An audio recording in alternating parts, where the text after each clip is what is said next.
राधा माधव कुंज बिहारी जय राधा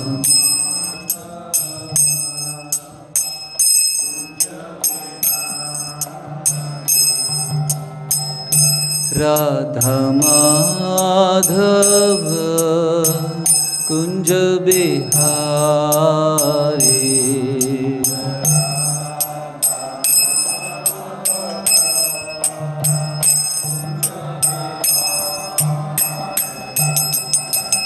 गोपीजन वल्लभ गिरिवरधारी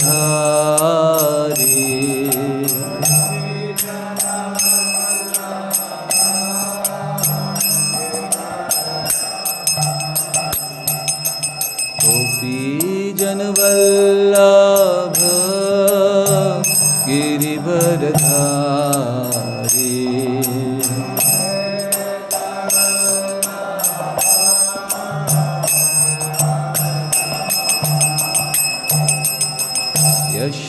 यशोदानंदन ब्रज जन रंजन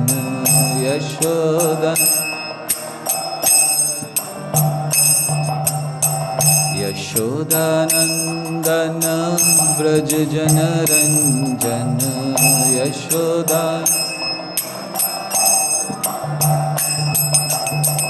जमुना तीरा वनचारी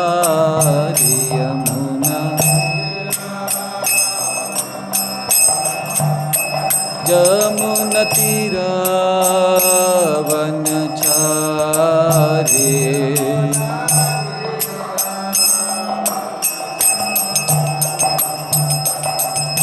राधा माधव कुंज बिहारी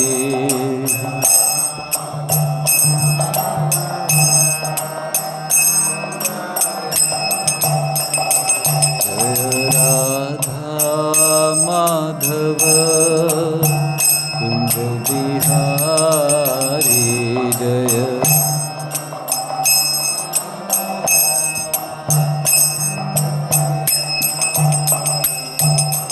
गोपीजन वल्लभ गिरिवरधारी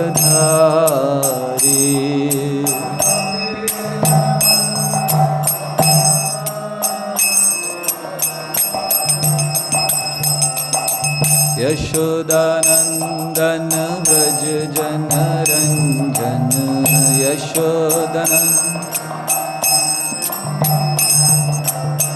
जमुना तीरा वनचारी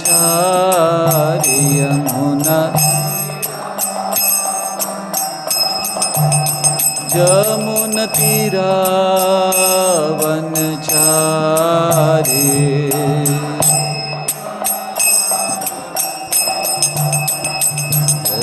राधा माधव कुंज बिहारी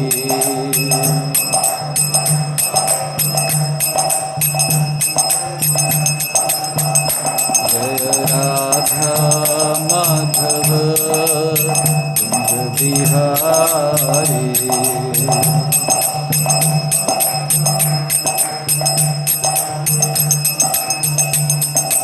गोपीजन वल्लभ गिरिवरधारी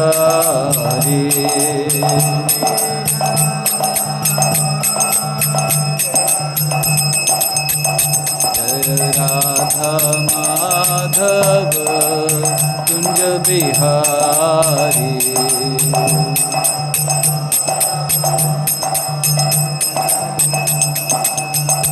हरे कृष्णा कृष्णा कृष्णा हरे हरे हरे राम राम राम हरे हरे हरे कृष्णा हरे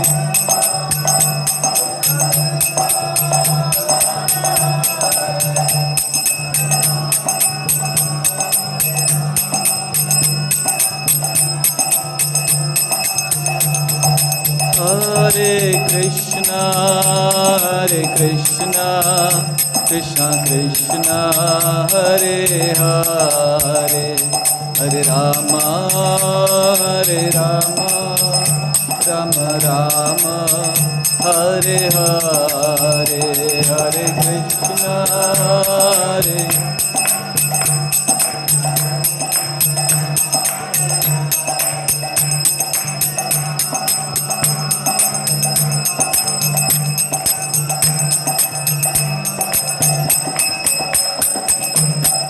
Krishna Hare Krishna Krishna Krishna Hare Hare Hare Ram Ram Ram Hare Hare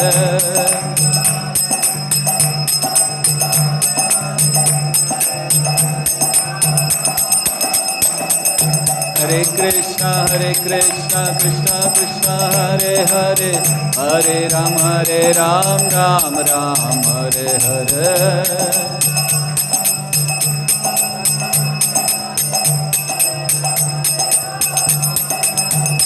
Hare Krishna Krishna Krishna Hare Hare Hare Rama Rama Rama Hare Hare Hare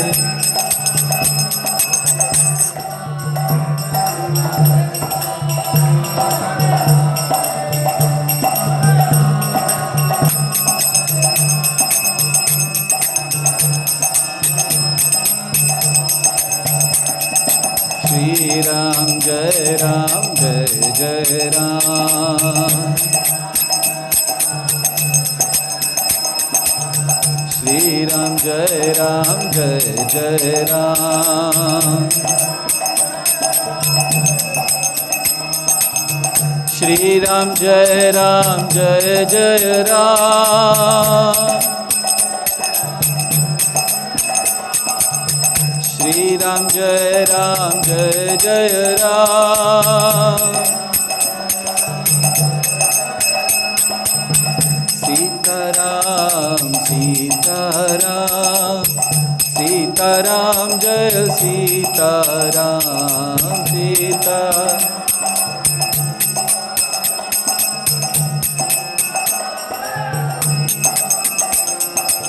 Sita Ram Sita Ram Sita Ram Jai Sita Ram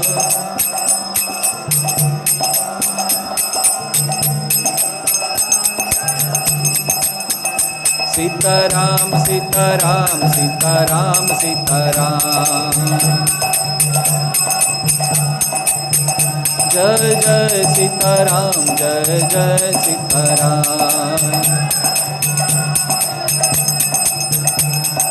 Ram Ram Ram Ram Ram Raja Ram Ram Ram Ram Ram Sita Ram Ram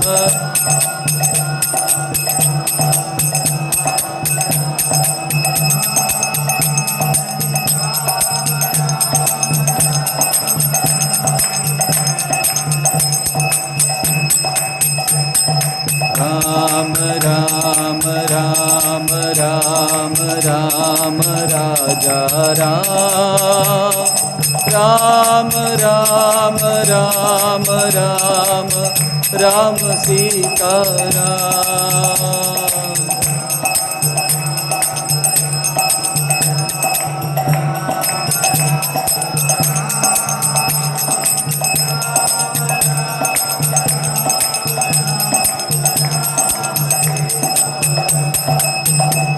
Sita Ram Sita Ram Sita Ram Sita Ram Jai Jai Sita Ram Jai Jai Sita Ram Hare Krishna Krishna Krishna Hare Hare Hare Rama, Hare Rama, Rama Rama, Hare Hare, Hare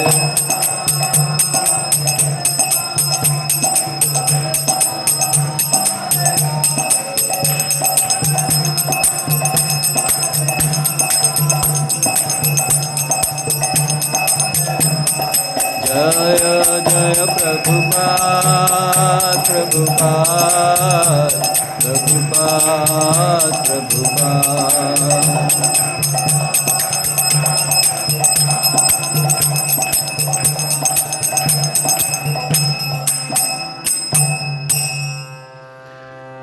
जय ओम विष्णुपाद परमहंस परिव्राज कचार्य अष्टोत्तर शत श्रीमद्भय चरणारविंद भक्ति वेदांत स्वामी शिल प्रभुपाद की। ISKCON BBD founder आचार्य शिल प्रभुपाद की। उपस्थित भक्त वृंद की जय, उपस्थित भक्त वृंद की जय, उपस्थित भक्त वृंद की जय, श्री श्री गुरु गौरांग की जय। ओम ज्ञानतिमिरान्धस्य ज्ञानाञ्जनशलाकया चक्षुरुन्मिलितं येन तस्मै श्रीगुरवे नमः। श्रीचैतन्यमनोभीष्टं स्थापितं येन भूतले स्वयं रूपः कदा मह्यं ददाति स्वपदान्तिकम्। वन्देऽहं श्रीगुरो श्रीयुतापदकमलं श्रीगुरून् वैष्णवांश्च श्रीरूपं साग्रजातं सहगण रघुनाथान्वितं तं सजीवं साद्वैतं सावधूतं परिजनसहितं कृष्णचैतन्यदेवम् श्रीराधा कृष्णपादा सहगण ललिता श्रीविशाखान्वितांश्च। हे कृष्ण करुणा सिंधु दीनबंधु जगत्पते गोपेश गोपिकाकांत राधाकांत नमोस्तुते। तप्त कांचन गौरांगी राधे वृंदावनेश्वरी वृषभानुसुते देवी प्रणमामि हरिप्रिये। वाञ्छाकल्पतरुभ्यश्च कृपा सिन्धुभ्यैव च पतितानां पावनेभ्यो वैष्णवेभ्यो नमो नमः। नमः ॐ विष्णुपादाय कृष्णप्रेष्ठाय भूतले श्रीमते भक्तिवेदांत स्वामिनिति नामिने।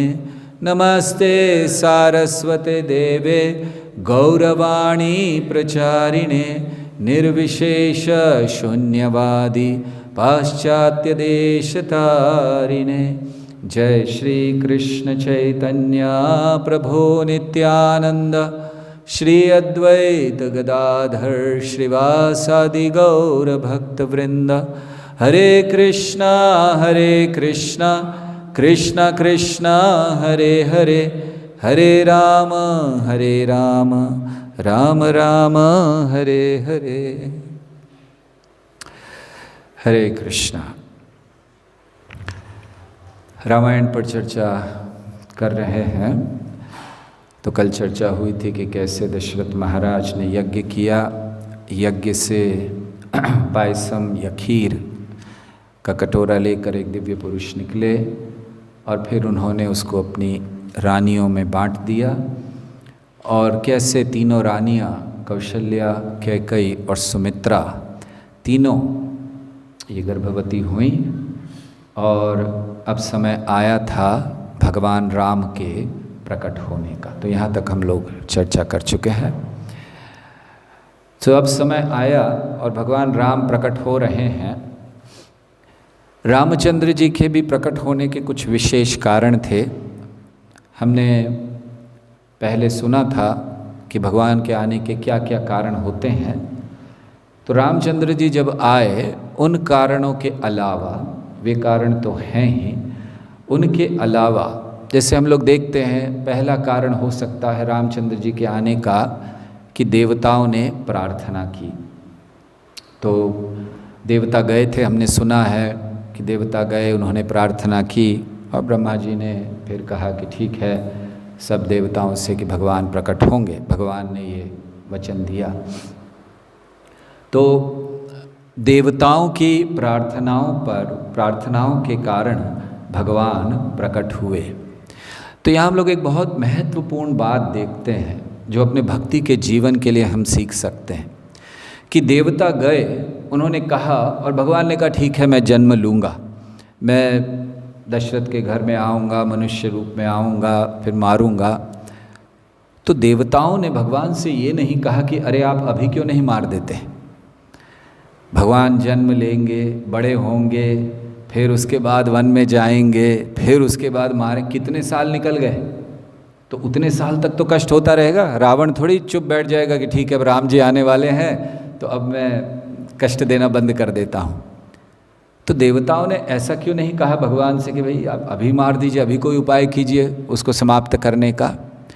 क्यों? क्योंकि देवता एक बहुत अच्छा सिद्धांत हमें सिखला रहे हैं कि जब हम भगवान के पास जाते हैं कुछ मांगने के लिए, तो भगवान के द्वारा दिया गया वरदान या सुझाव हमें स्वीकार करने के लिए तैयार होना चाहिए।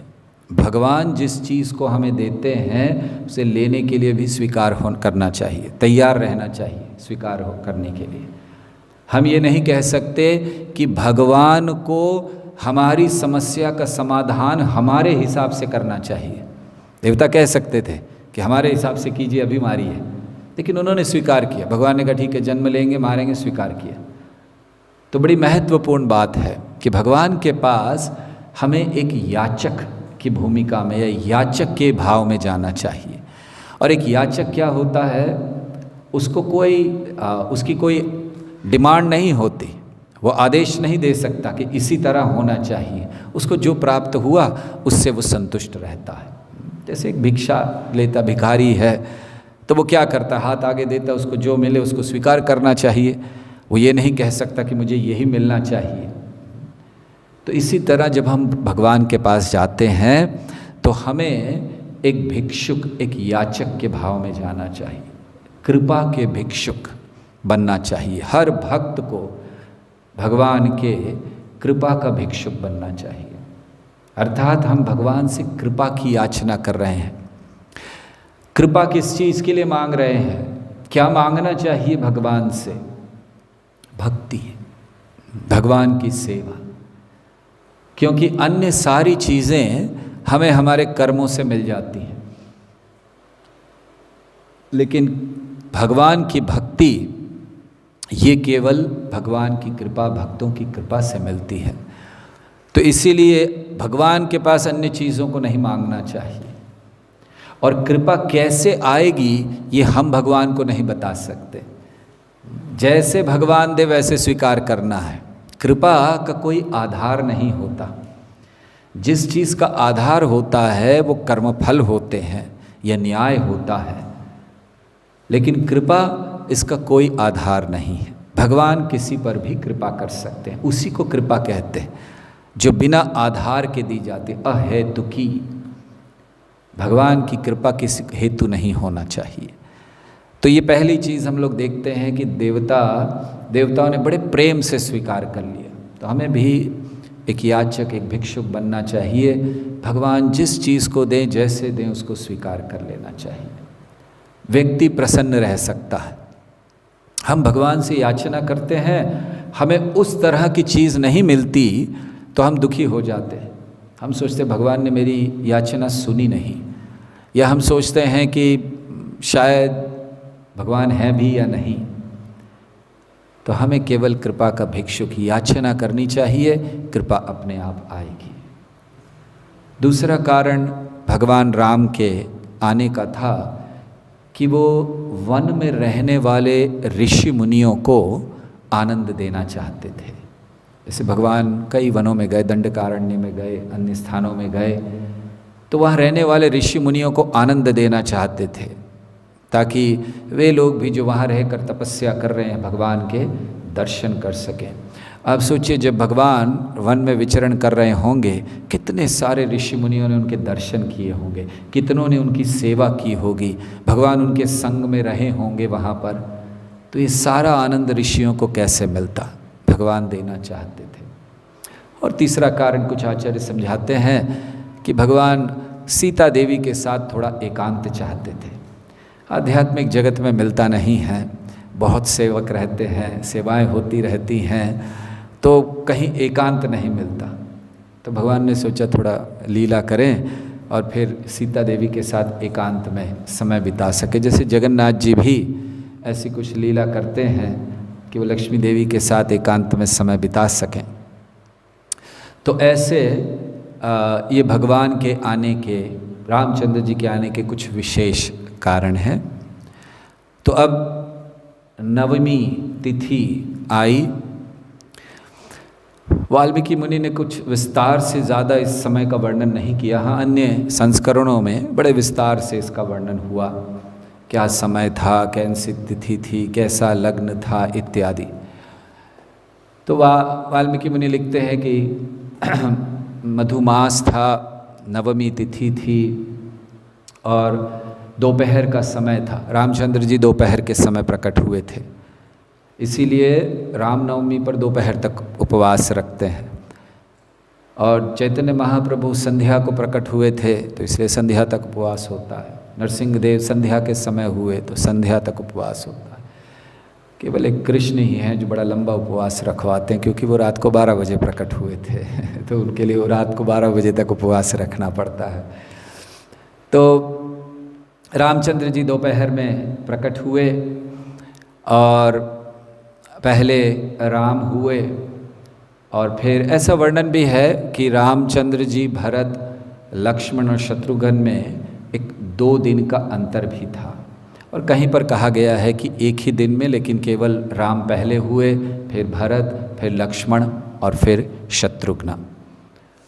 लेकिन वाल्मीकि रामायण में वर्णन है कि क्योंकि जहाँ नामकरण की बात आती है तो वहाँ पर वर्णन है कि 2 दिन का अंतर था राम के जन्म में और शत्रुघ्न या लक्ष्मण और शत्रुघ्न के जन्म में।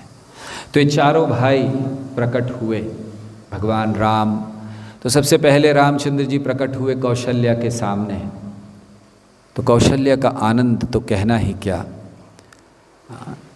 जब भी किसी व्यक्ति को साधारण पुत्र भी प्राप्त होता है तो वो बहुत प्रसन्न हो जाता है अपने पुत्र को देखकर। तो यह वर्णन आता है जो ब्रह्म पुराण का हिस्सा है, अध्यात्म रामायण।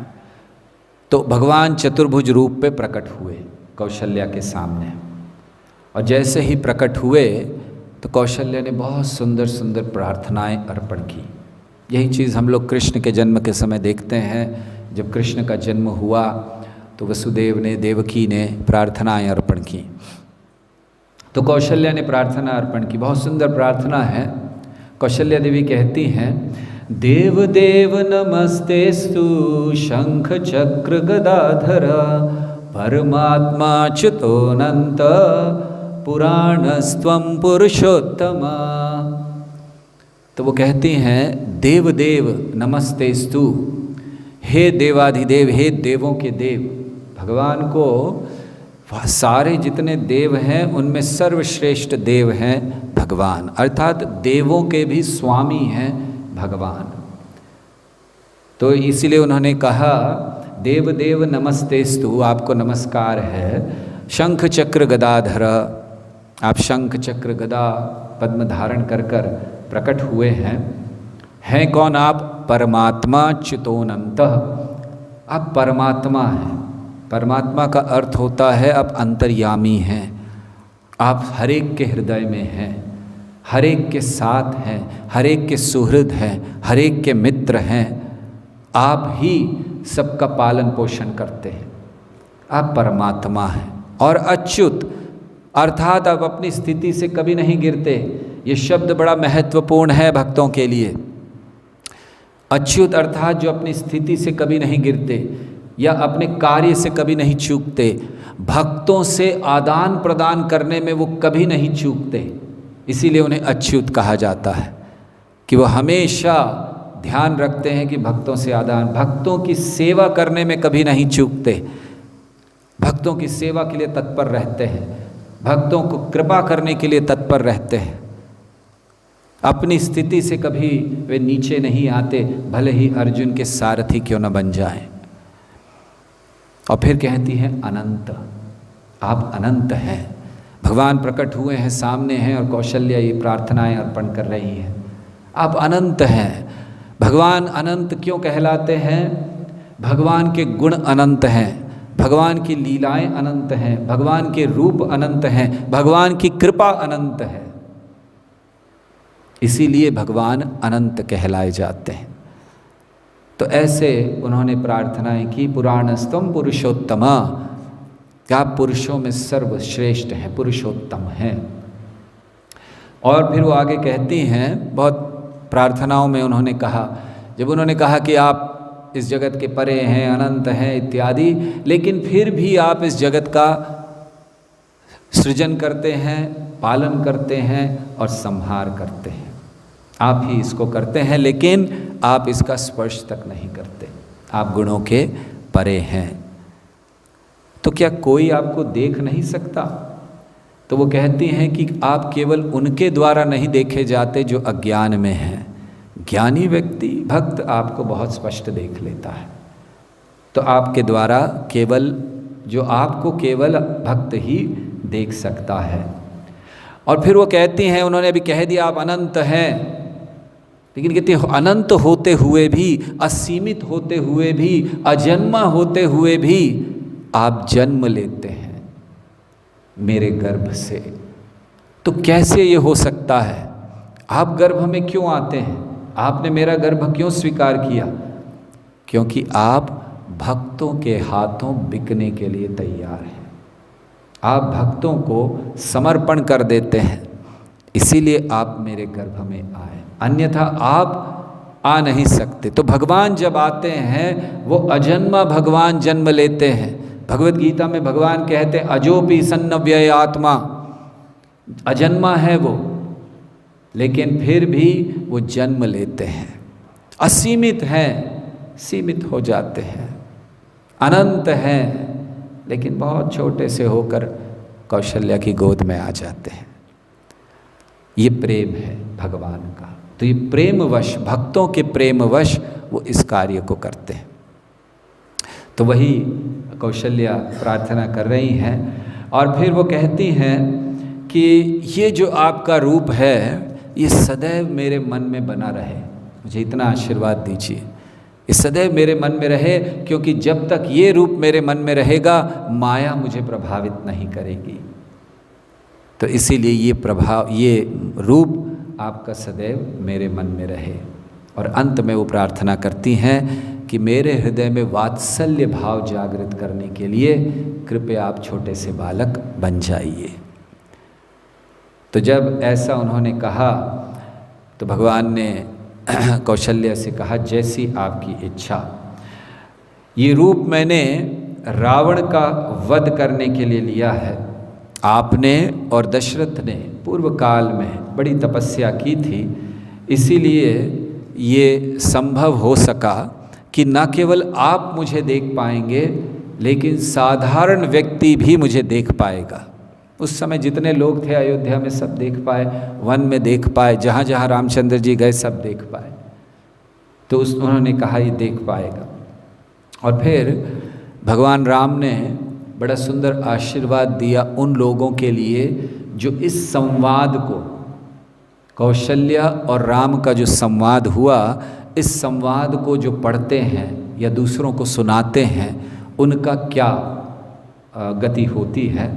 तो वो कहते हैं संवादम अयोयस्तु पठेवा शृणुयादपि सयाति माम सारूप्यम मरणे मत्स्मृतिम लभेत।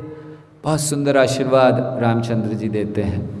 वो कहते हैं संवादम ययोयस्तु, ये जो संवाद हुआ है अयोयस्तु पठे व शृणुयादपि, कोई उसका पाठ करता है या केवल सुनता है इस संवाद को, तो क्या मिलता है उसको? सयाति माम सारूप्यम, उसको बड़ी आसानी से सारूप्य मुक्ति प्राप्त हो जाती है। क्यों? मरणम, मरने के समय, मरणे मत स्मृतिम लभेत, मेरी स्मृति मृत्यु के समय उसे निश्चित प्राप्त होगी। तो ये श्रुति फल देते हैं भगवान स्वयं। और फिर इतना कहकर वो छोटे से बालक बन गए कौशल्या की गोद में। तो फिर रामचंद्र जी के बाद भरत, भरत के बाद लक्ष्मण, लक्ष्मण के बाद शत्रुघ्न, इनका जन्म हुआ। तो फिर जब 13वें दिन नामकरण किया जाता है तो वहाँ पर ये वर्णन है कि लक्ष्मण और शत्रुघ्न के तो 11 ही दिन हुए थे, लेकिन रामचंद्र जी के 13 दिन हो चुके थे जन्म को, तो इसलिए उस दिन नामकरण किया गया सबका एक साथ। तो यहाँ जय श्री गौ नटराज की। तो जो नाम दिए गए भगवान के, ये भी बड़े महत्वपूर्ण नाम हैं। गुरु वशिष्ठ ने ये नाम उनको प्रदान किए। तो भगवान का नाम दिया गया राम। राम शब्द का अर्थ क्या है? राम मतलब जो आनंद के सागर हैं उन्हें राम कहते हैं, या जो श्री या लक्ष्मी देवी के साथ रमण करते हैं उन्हें राम कहते हैं, या फिर जिनमें योगी अपना मन लगाते हैं, रमन्ते योगिनो अनन्ते, तो जिनमें योगी अपना मन लगाते हैं उन्हें राम कहते हैं। तो ऐसे राम शब्द के अर्थ है। राम शब्द के कई और अर्थ बताए गए हैं। एक अर्थ बताया है राम शब्द का, राम मतलब रमणात, रमणात मतलब जो हर एक को आनंद देते हैं वो राम है। भगवान हर एक को आनंद दे सकते हैं और केवल भगवान ही ऐसा कर सकते हैं। अन्य कोई व्यक्ति ऐसा नहीं है जो हर एक को संतुष्ट कर सके, हर एक को आनंद दे सके, लेकिन भगवान हर एक को आनंद देते हैं, इसीलिए राम। और एक अर्थ राम का बताया गया है, 2 शब्दों से ये बना है। र शब्द आता है रति से और म शब्द आता है मही से। तो र का अर्थ है आकर्षण और म जो मही से आता है उसका अर्थ है ये पूरा जगत। सो रति और मही अर्थात जो इस पूरे जगत के लिए आकर्षण का केंद्र हैं वो श्री राम है। रति और मही से आता है, रा और म। तो सारे ब्रह्मांड को जो आकर्षित कर सकें उन्हें राम कहते हैं। और एक अर्थ राम का है, ये राम शब्द आता है रा और म, रावणस्य मरणम, अर्थात जिन्होंने रावण के मरण के लिए या रावण को मारने के लिए अपना आविर्भाव कराया है या प्रकट हुए हैं उन्हें राम कहते हैं। तो ऐसे राम शब्द के कई अर्थ दिए गए हैं। कुछ एक अर्थों को हमने यहाँ पर चर्चा की। तो ऐसे रामचंद्र जी का नाम दिया, लक्ष्मण का भी नाम दिया गया। लक्ष्मण का था जो सारे शुभ लक्षणों से परिपूर्ण हैं उन्हें लक्ष्मण कहते हैं। या और एक अर्थ हो सकता है कि जो लक्ष्मी को बढ़ाएंगे उन्हें लक्ष्मण कहते हैं, अर्थात जो धन को बढ़ाएंगे उन्हें लक्ष्मण कहते हैं। भरत का भी नाम दिया गया। भरत का अर्थ था जो भरण करेंगे इस जगत का, उन्हें भरत कहते हैं। या फिर ये दिखलाने के लिए भरत का एक अर्थ होता है जगत का भरण करेंगे, और भरत का एक बड़ा महत्वपूर्ण अर्थ ये है कि अगर भगवान, क्योंकि भरत हमेशा भगवान की सेवा में रहे, तो अगर भगवान की सेवा के बिना या भगवान के संग के बिना भौतिक ऐश्वर्य हमारे पास है तो केवल भार होगा, भरण होगा, उसका केवल भार धारण होगा। तो इसको भी प्रकट करने के लिए उनका नाम भरत हुआ।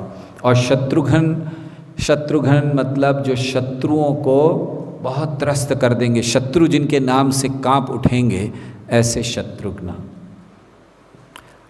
वैसे शत्रुघ्न ने ऐसे कार्य किए भी थे। हम लोग शत्रुघ्न के बारे में बहुत कम सुनते हैं कि उन्होंने कुछ बड़ा कार्य किया। रामचंद्र जी का सुना है, लक्ष्मण का सुना है, भरत का भी गुणगान सुन लिया है कि 14 वर्ष उन्होंने तपस्या की, लेकिन शत्रुघ्न का बहुत कम। शत्रुघ्न का भी गुणगान है। ये हुआ था जब रामचंद्र जी राज्य कर रहे थे रावण को मारने के बाद। तो मथुरा में, जो इस समय मथुरा है, मधुपुरी कहलाती थी, तो वहाँ पर एक राक्षस राज्य करता था, लवणासुर। तो ऐसा हुआ कि श्री रामचंद्र जी के पास सूचना आई, प्रार्थना लेकर आए लोग कि लवणासुर बड़ा अत्याचार कर रहा है, उसका आप वध कीजिए। तो रामचंद्र जी ने कहा ठीक है। तो रामचंद्र जी ने अपने सब भाई वहाँ पर थे उपस्थित, तो उनसे पूछा कि कौन जाएगा लवणासुर का वध करने के लिए, किसी को जाना चाहिए। तो लक्ष्मण ने सोचा मैं तो राम को छोड़कर जा नहीं सकता, वो तो मैं उनके बिना रह नहीं सकता। भरत सोचने लगे अभी अभी तो संग मिला है, 14 वर्ष तो वहाँ थे, अब राज्य कर रहे हैं तो अब संग मिल रहा है, कैसे जाएं। अभी ये लोग सब सोच ही रहे थे कि शत्रुघ्न ने सोचा कि भरत ने बहुत सेवा कर ली, लक्ष्मण ने तो सबसे ज़्यादा सेवा कर ली, मैंने कुछ किया नहीं। तो तुरंत खड़े हो गए, उन्होंने कहा मैं जाऊँगा। रामचंद्र जी ने कहा बहुत अच्छा, बड़े प्रसन्न हो गए रामचंद्र जी। ठीक है, तो तैयारी करो। तो जब जाने का समय आया तो रामचंद्र जी ने बुलाया शत्रुघ्न को और कहा कि मैं तुम्हें मधुरपुरी का राजा घोषित करता हूँ। तो शत्रुघ्न एकदम घबरा गए कि राजा, मुझे राजा क्यों बना रहे हैं? तो लवणासुर को मारोगे तो वहाँ राज्य कौन करेगा? तो उन्होंने कहा इसका अर्थ क्या है, मुझे वहीं रहना होगा? तो उन्होंने कहा बिल्कुल, मारने के बाद वहीं रहना होगा। तो उन्होंने कहा नहीं नहीं नहीं नहीं, मैं तो केवल युद्ध करने जा रहा था। मतलब शत्रुघ्न ने सोचा मारेंगे वापस आ जाएंगे, लेकिन रामचंद्र जी ने कहा नहीं नहीं, वहीं रहना है, राज्य करना है, उस राज्य को अच्छे से बढ़ाओ आगे। तो शत्रुघ्न को बहुत दुख हुआ था, लेकिन फिर राम की आज्ञा थी तो उन्होंने जाकर लवणासुर का वध किया था और फिर वहाँ पर काफ़ी समय राज्य किया, व्यवस्था ठीक की थी उन्होंने। तो इसीलिए शत्रुघ्न शत्रुओं को जो या शत्रु जिनके नाम से काँपे। तो ऐसे चारों भाइयों का जन्म हुआ। और बचपन के वैसे भगवान राम की बाल लीलाओं का बहुत कम वर्णन है। कुछ एक बाल लीलाओं का वर्णन है, जैसे जब छोटे से थे पालने में तो कौशल्या कभी भी व्रत रखती थी तो बड़े कष्ट में होती थी, वो भोग लगाने जाती थी तो वहाँ पर भी राम दिखते थे, फिर आती थी तो देखी पालने में तो वहाँ भी राम है। ऐसे कुछ लीलाओं का, बाल लीलाओं का वर्णन है। एक बाल लीला का वर्णन ये भी है कि जब वो वशिष्ठ मुनि के आश्रम में थे, सीख रहे थे तीर कमान चलाना दोनों, राम और लक्ष्मण। तो जब सीख लिया तो सोचा कुछ अभ्यास करें, छोटे से थे दोनों। तो एक बार आश्रम के द्वार पर खड़े थे तो देखा कि बाहर से एक छोटी लड़की जा रही है और उसने नाक में बहुत बड़ा रिंग पहना हुआ था। तो लक्ष्मण ने कहा कि जरा हमने जो सीखा है उसका अभ्यास करते हैं। तो उन्होंने एक तीर चलाया, तो तीर चलाया तो जो उसकी नाक का रिंग था वो छोटा हो गया। लेकिन हुआ ऐसे कि जरा तीर थोड़ी ज़्यादा स्पीड में चल गया था तो वो रिंग बहुत ही छोटा हो गया, उसकी नाक दबने लग गई। तो वो चिल्लाने लगी लड़की, तो चिल्लाने लगी तो रामचंद्र जी ने कहा अरे क्या करते हो, गुरु को पता चल जाएगा। तो तुरंत उन्होंने दूसरा तीर चलाया तो वो ठीक हो गई, वैसे जैसे थी वैसे ही। तो लड़की को बड़ा गुस्सा आया, उसने आकर पूछा क्या कर रहे हो तुम लोग ये सब? तो उन्होंने कहा कुछ नहीं, थोड़ा अभ्यास कर रहे थे हम लोग तीर चलाने का, है ऐसे थोड़ी होता है तीर चलाने का। तो लक्ष्मण ने कहा अच्छा दिखाएं, यहाँ दिखाओ। तो उन्होंने एक तीर चलाया तो उसकी रिंग को लेकर हवा में उड़ गया तीर। मतलब उस समय भी वो लोग इतने एक्सपर्ट थे कि तीर चला रहे थे लेकिन लड़की को कुछ हो नहीं रहा था, जहाँ चला रहे थे वही लग रहा था। तो ऐसे कुछ लीलाओं का वर्णन है।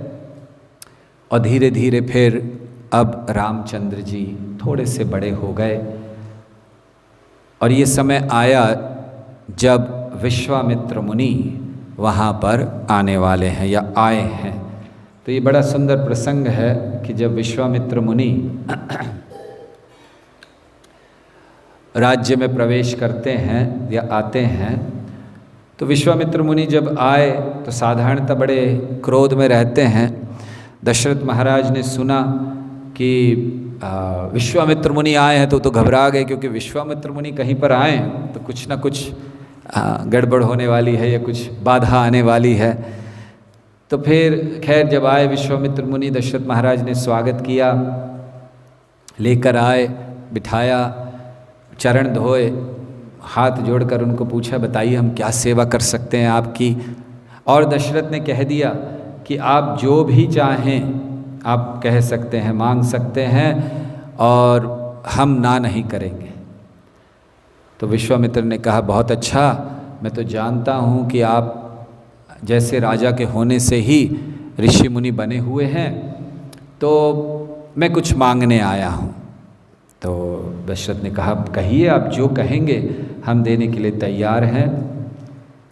तो उस समय विश्वामित्र मुनि ने कहा कि दरअसल 2 राक्षस हैं, और मारीच और सुबाहु, तो ये बड़ा कष्ट दे रहे हैं। हम लोग यज्ञ करते हैं, यज्ञ पूरा नहीं होने देते, तो हम चाहते हैं कि इनको कुछ मारे।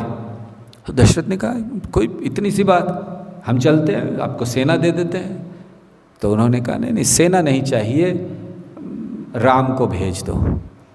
दशरथ ने जैसे ही सुना राम को भेज दो, उसका तो हृदय बैठ गया। बोले राम तो छोटा सा बालक है, अभी मेरी पूरी सेना जाएगी आपके लिए, आप इतने क्यों, कौन है ये राक्षस, कहाँ से आए हैं?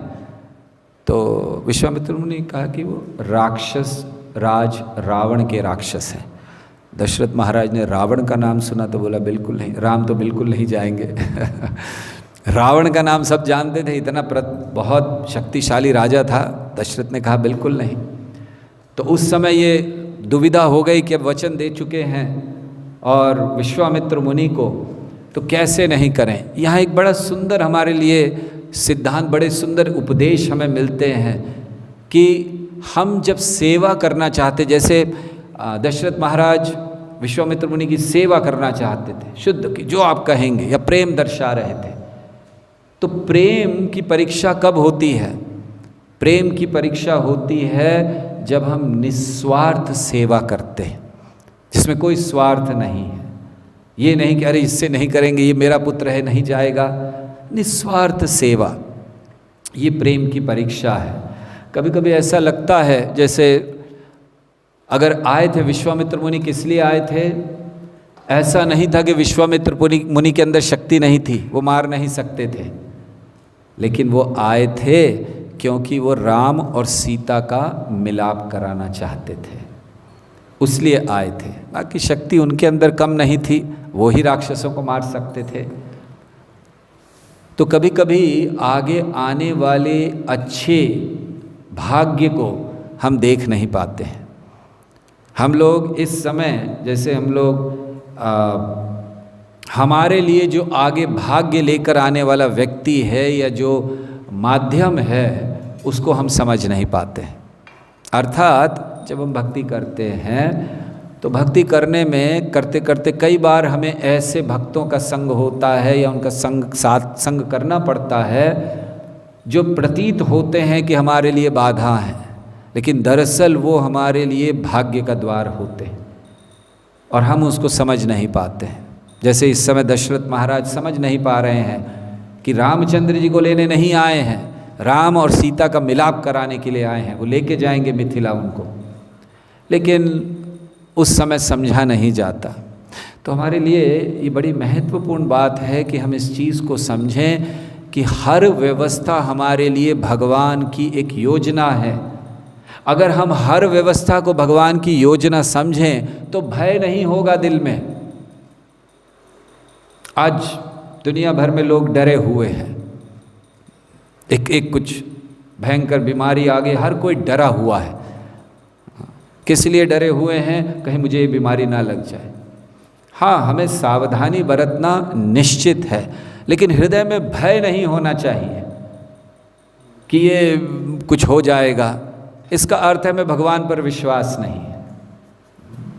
तो जो भी चीज़ें हैं भगवान एक व्यवस्था करते हैं हमारी भक्ति में तीव्रता के लिए। अगर हमारे अंदर भक्ति करने की तीव्र इच्छा है, भगवान हर व्यवस्था हमारी भक्ति की तीव्रता के लिए करेंगे। हमारे अंदर धोखा देने की व्यवस्था, धोखा देने की इच्छा है तो भगवान की व्यवस्था भी धोखा देने की होगी। जैसे जब हनुमान जी मिले रामचंद्र जी से तो उन्होंने अपना वेश बदल लिया था। देखने आए थे कौन है ये लोग, वाली के द्वारा भेजे गए तो नहीं हैं। तो रामचंद्र जी पहचान गए लेकिन उन्होंने कुछ कहा नहीं। तो आगे चलकर जब पता चला कि राम हैं तो हनुमान जी ने प्रश्न किया रामचंद्र जी से, कह रहे मैं तो मूर्ख हूँ, मैं तो स्वामी आपको पहचान नहीं पाया, लेकिन आप तो स्वामी हैं, आप कैसे मुझे नहीं पहचान पाए। तो भगवान राम ने कहा पहचान तो गया था, लेकिन क्योंकि तुमने अपने आप को छुपा लिया था, मैंने भी छुपा लिया अपने आप को। तो इसीलिए भगवान ये यथा माम प्रपद्यन्ते तांस्तथैव भजाम्यहम्, भगवद गीता में भगवान कहते हैं। तो अगर हमारे हृदय में भक्ति करने की बड़ी तीव्र इच्छा है तो हर व्यवस्था भगवान की उसी लिए होगी। तो ये जो भय इस समय फैला है ये भी उन भक्तों के लिए जो सही में भक्ति करना चाहते हैं, जो कृष्ण भावनामृत में डूब जाना चाहते हैं, जिनको हो सकता है समय नहीं मिलता हो, जिनको हो सकता है बहुत कई जिम्मेदारियां उनको बांध कर रखती हों, भगवान ने सबके लिए व्यवस्था कर दी। अब करो भक्ति। या कहना चाहिए कि अब हमारी परीक्षा है कि अब हम कह नहीं सकते कि समय नहीं है हमारे पास, कोई नहीं कह सकता। भगवान ने दुनिया भर के लोगों को घर में बंद कर दिया है ना। अब कहो समय नहीं है तुम्हारे पास। तुम कहते थे कि मुझे 2 घंटा ट्रेन में जाना पड़ता है, 1 घंटा जाना 1 घंटा आना, 8 घंटे 10 घंटे की ड्यूटी होती है, मुझे पास समय नहीं है, सब बंद। करो अब भक्ति। तो जिन्होंने भी ऐसे सब कारण दिए थे, भगवान ने देखी इतनी बड़ी व्यवस्था की है, अब हमारे पास समय है। और अगर अब हम इस समय का उपयोग नहीं करेंगे तब फिर भगवान समझ जाएंगे कि आपके अंदर कितनी तीव्रता है। लेकिन अब इस समय का सदुपयोग करना है, हमें समय को व्यर्थ नहीं करना है। भगवान ने कितना अच्छा व्यवस्था दे दिया है, आप जा ही नहीं सकते। आप जाएंगे तो सरकार मना कर रही है। पहले सरकार कहती थी बाहर निकलो, राइट, घर में नहीं बैठना, मंदिर बाद में, पहले काम करो। हाँ, दुनिया भर के इकोनॉमिक्स खराब हो जाएगी। अब सरकार कह रही है घर से बाहर नहीं निकलना। देखिए भगवान चाहे तो क्या नहीं कर सकते।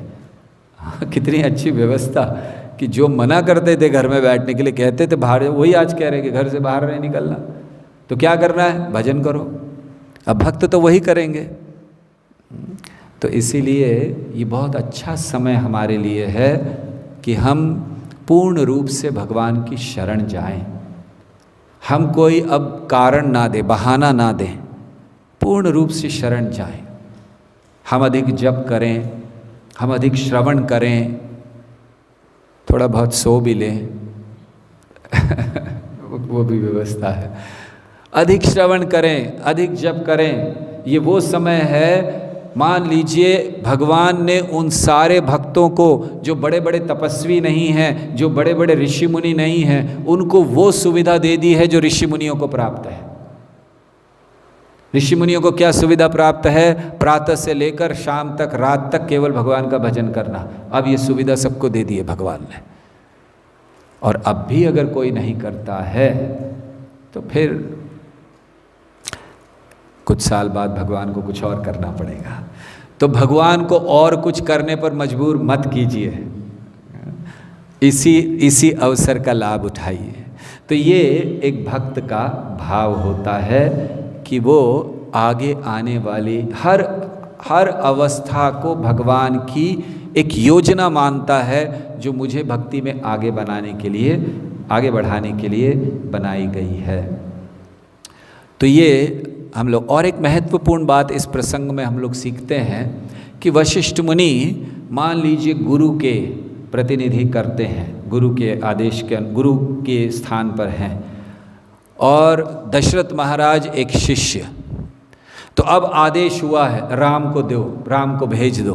दशरथ मना कर रहे हैं, स्वीकार नहीं कर पा रहे हैं, क्योंकि वो जानते नहीं कि ये मेरे अच्छे के लिए है। इसी तरह एक ऐसा शिष्य जिसको पूर्ण रूप से विश्वास नहीं है अपने गुरु पर, जिसका पूर्ण समर्पण नहीं है अपने गुरु पर, वो भी गुरु के आदेशों को कभी कभी पूर्णतः पालन नहीं करता। क्यों? ये सोचकर कि ये ठीक नहीं। जैसे दशरथ महाराज सोच रहे थे, कैसे भेज सकता हूँ, राम को भेजूंगा मर जाएगा, वो छोटा सा बच्चा है, इतने बड़े बड़े राक्षस। लेकिन वो भूल गए कि कौन कह रहे हैं, विश्वामित्र। तो इसीलिए जब गुरु आदेश दें तो एक शिष्य को ये विश्वास होना चाहिए कि उनका आदेश मेरे भले के लिए ही है। दशरथ महाराज मना क्यों कर रहे थे राम को देने के लिए? एक बहुत बड़ा कारण था आसक्ति। दशरथ महाराज को बहुत आसक्ति थी राम से। इसी तरह एक शिष्य अपने गुरु के आदेशों को पालन करने में कभी कभी ढिलाई कर देता है या उपदेशों को, निर्देशों को पालन नहीं करता। उसका कारण आसक्ति। हम सबको ये देखना चाहिए, हम लोगों को कितने उपदेश मिले, कितने निर्देश मिले, क्या हमने सबका पालन किया? और नहीं किया तो कारण क्या था? आसक्ति। कहीं ना कहीं हमारी आसक्ति किसी में बनी होती है और इसीलिए हम लोग पालन नहीं कर पाते। तो यहाँ यही अवस्था हुई, मना कर दिया।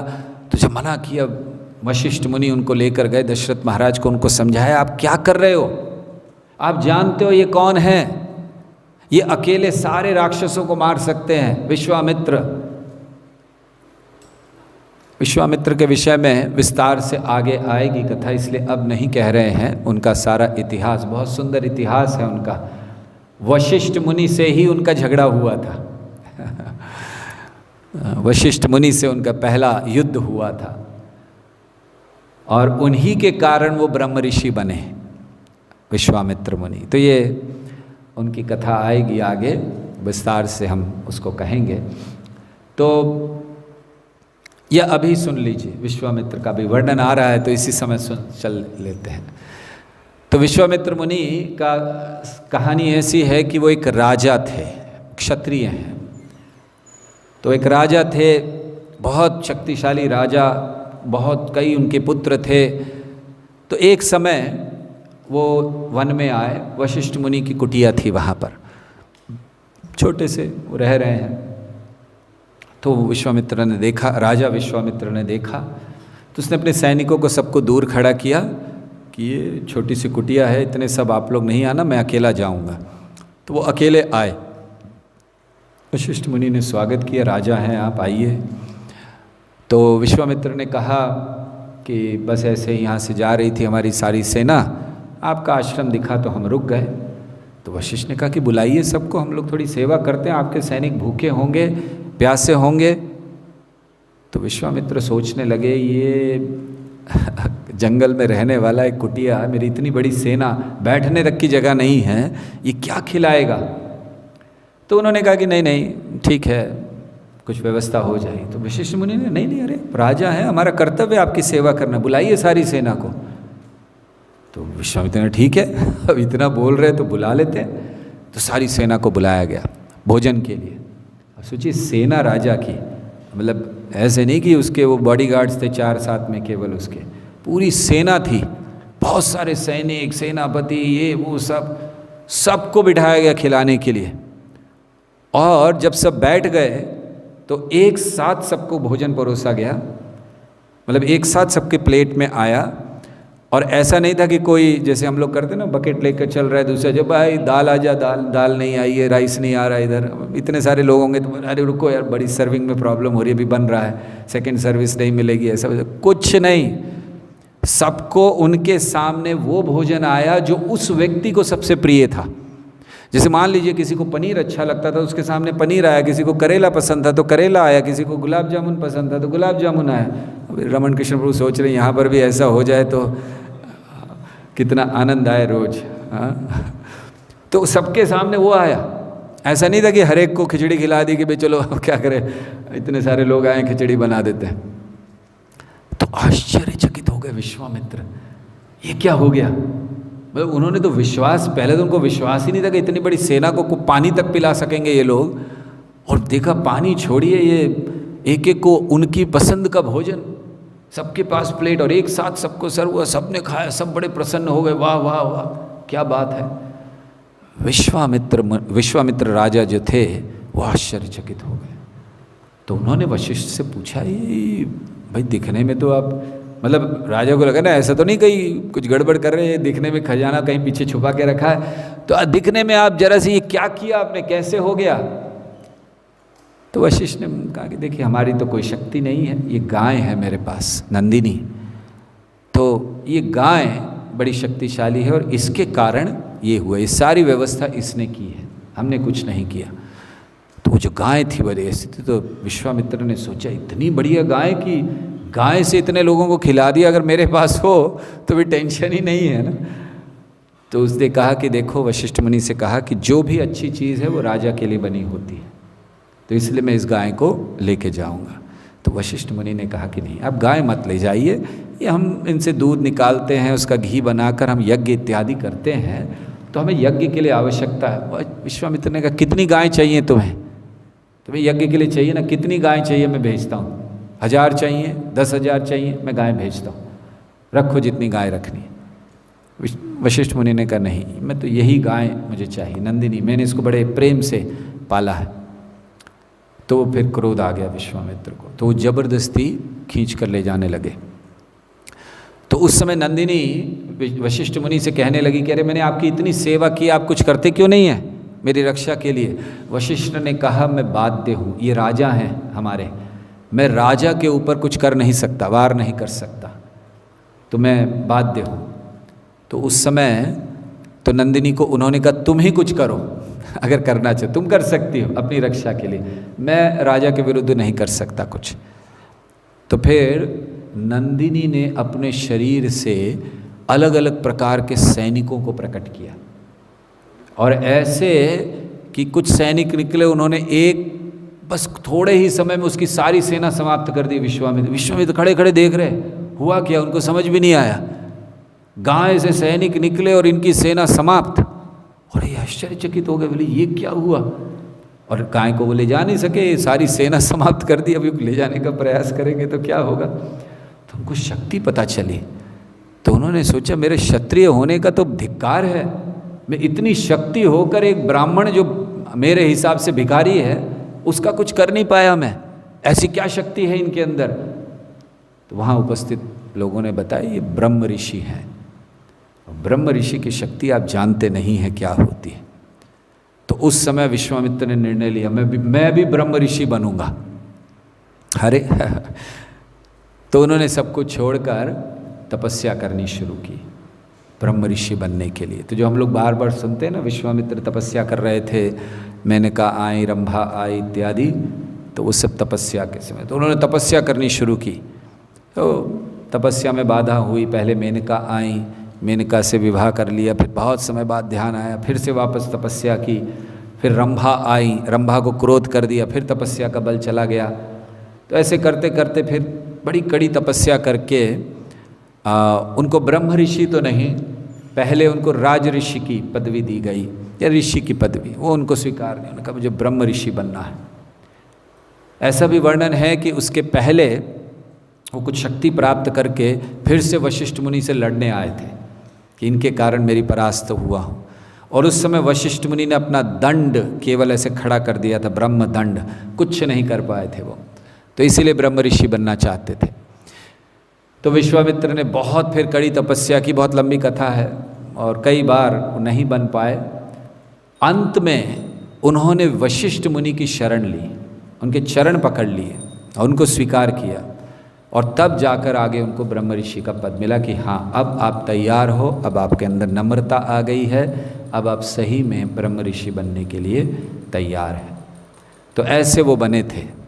तो अब वही वशिष्ठ मुनि दशरथ महाराज को समझा रहे हैं कि जानते नहीं हो कौन है ये, इनके अंदर इतनी शक्ति है, इनके पास इतने अस्त्र शस्त्र हैं कि वो राक्षसों को ऐसे ही मार सकते हैं, लेकिन ये तो राम का गुणगान करवाना चाहते हैं, इसलिए राम को, और राम को कुछ नहीं होगा।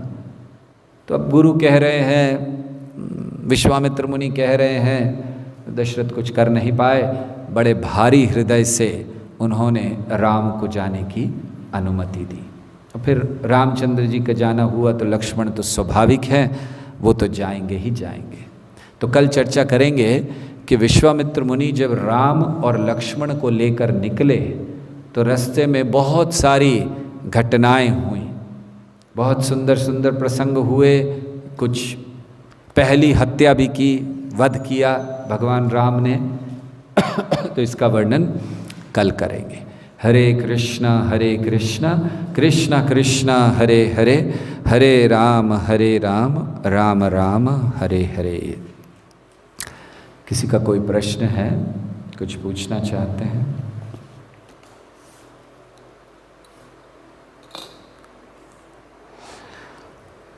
ठीक है।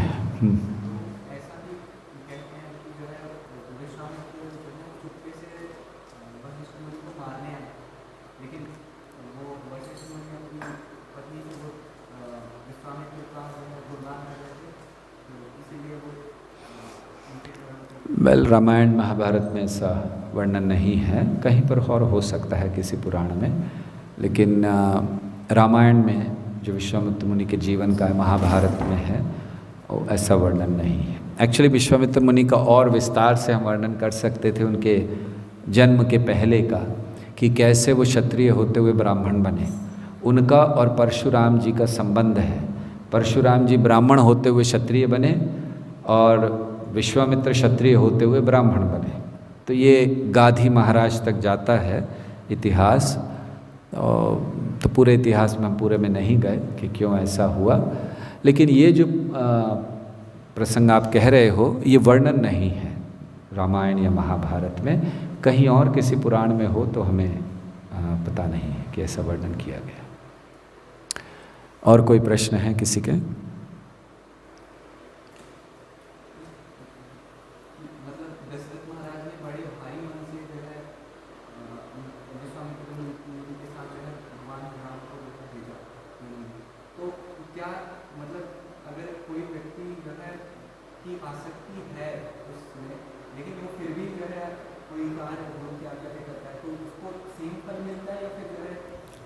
निश्चित दो स्थितियां हो सकती हैं। एक, गुरु की आज्ञा का पालन बड़े हृदय से करता है, दूसरा उसके हृदय में कष्ट हो रहा है फिर भी करता है। दोनों को लाभ वही है। क्यों? क्योंकि वो गुरु को महत्व दे रहा है। उसको कष्ट हो रहा है, लेकिन वो कष्ट सहन करता है ये जानते हुए कि गुरु जो कर रहे हैं मेरे लिए वो अच्छा है। तो इसलिए अगर कष्ट भी हो रहा है, दुख भी हो रहा है, आसक्ति है मुझे, ठीक है, गुरु की कृपा से दूर। अगर गुरु सोचते हैं कि ये ठीक है मेरे लिए तो ठीक है। जैसे अर्जुन ने किया, अर्जुन को बहुत दुख हुआ था भीष्म को मारते हुए। ऐसा नहीं था कि भगवत गीता सुनने के बाद हंसते हंसते मारा था भीष्म को कि तुम तो आत्मा हो, बिल्कुल नहीं। हाँ, तो दुख बहुत हुआ था, आसक्ति भी थी, लेकिन उसने आज्ञा का पालन किया। गुरु का उस समय कृष्ण को समर्पण किया था ना, शिष्यस्ते हम शादी माम त्वं प्रपन्न, तो पालन किया तो लाभ मिला उसको। वही भक्ति है, शुद्ध भक्ति। तो इसीलिए यही हमारा है, क्योंकि हमारे अंदर आसक्तियाँ बनी रहेंगी, लेकिन अगर हम गुरु को महत्व देते हैं, गुरु के आदेशों को, गुरु के निर्देशों को अपने जीवन का आधार बनाते हैं, तब फिर धीरे धीरे वो आसक्तियाँ भी चली जाएंगी। लेकिन अगर उनके रहते हुए भी हम कष्ट सहते हुए भी पालन कर रहे हैं तो बहुत लाभ होगा। क्योंकि किसके लिए हम सह रहे हैं कष्ट? गुरु के लिए। तो भगवान उस चीज़ को देखेंगे ना कि आप कितना कष्ट ले रहे हो, आपको कष्ट हो रहा है लेकिन आप करने नहीं, गुरु कह रहे हैं तो मुझे करना है। तो फिर धीरे धीरे शुद्धिकरण भी होगा और साथ ही साथ भगवान की कृपा भी आएगी। ठीक है, ओके। किसी और का प्रश्न?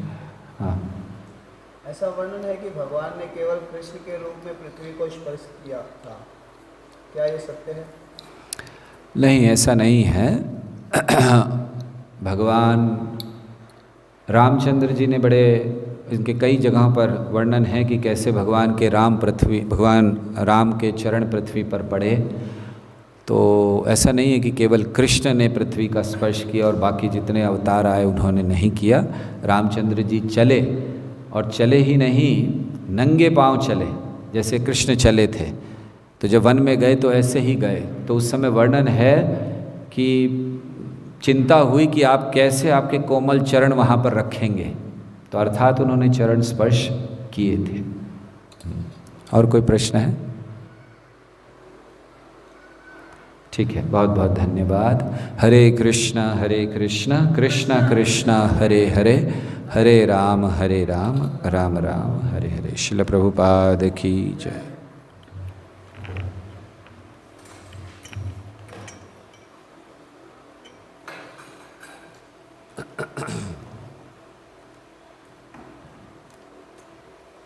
ठीक आ रहा है उसमें? बंद हो गया?